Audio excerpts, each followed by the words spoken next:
Organ Supply, a presentation on the topic of the current organ shortage by Hayden, Chris King, Karen Jiang, and Umayma Hasan. Organ transplant procedures are those in which one individual donates an organ, such as a kidney, liver, or even a heart, to be given to another individual whose same organ is failing. Organ donation allows one person to save up to 8 lives in dire need of functioning organs. These lives in need typically find themselves in this situation due to an accident or disease, both of which are out of the control of humankind, so organ donation provides a method of saving lives. However, there are the inevitable ethical concerns that arise regarding the transfer of an organ from one body to another.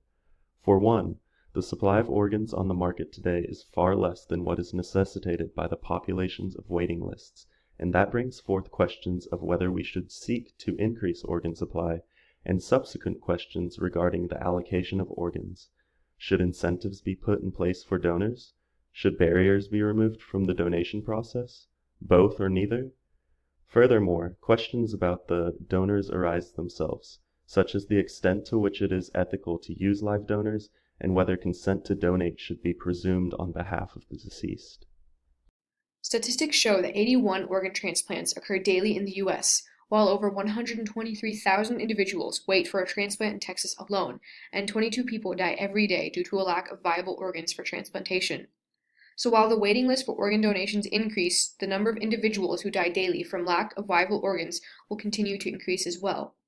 This introduces organ shortage as a major issue, with every group in the organ donation process being affected, and only a handful of proposed solutions to combat the dire need for more viable organs.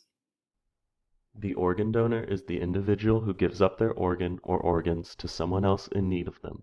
The perspective of donors has been studied and found to be altogether positive regarding past donation, as well as willingness to donate a second time. However, there are still risks that each donor has to prepare for prior to donating.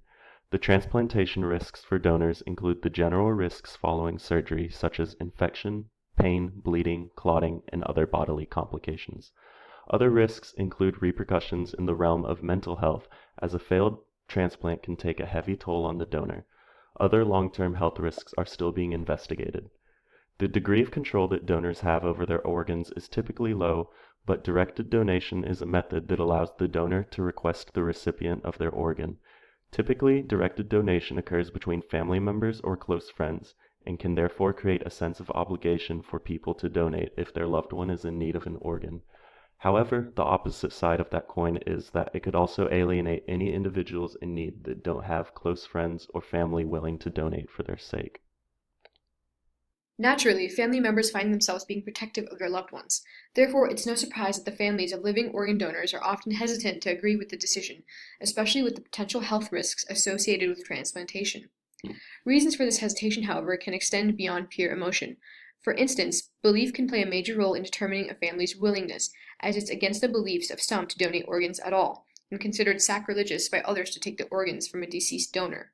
On the note of deceased donors, the death of the loved one can be traumatic, and this trauma may lead to a family's lack of allowance for the body to be, as they view it, desecrated through organ donation. Medical professionals are the individuals in charge of carrying out the organ transplant and making sure the patients are comfortable and safe following the procedure.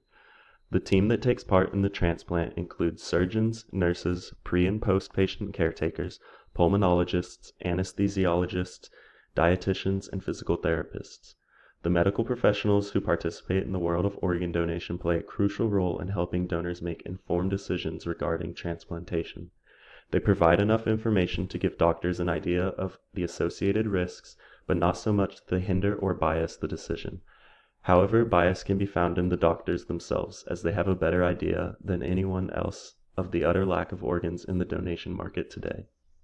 A prominent course of action that's been proposed to address the issue of organ shortage is creating incentives that would motivate individuals to donate their organs. Whether it's incentives for living donors or incentives for the family of deceased donors, the incentivization of organ donation would provide motivation to donate. It would act as compensation for funeral costs for families of deceased donors, or compensation for the travel, lodging, medication, and possible childcare expenses for living donors. The ethical dilemma that rears its head in response to the incentivization of organ donation is that it may lead to uneven distribution of money, since richer individuals would be able to compensate to a higher degree. Furthermore, most countries only accept altruistic donations in the first place and prohibits incentives. Additionally, it poses a question of whether it'll do more harm than good, since it can be viewed as purchasing organs instead of motivation to be altruistic. Another one of the proposed solutions to address the organ shortage is allowing presumed consent. Presumed consent states that unless the deceased has expressed a wish in life not to be an organ donor, then consent will be assumed. This would mean that the organs of deceased individuals are available for transplantation once they pass, unless openly expressed.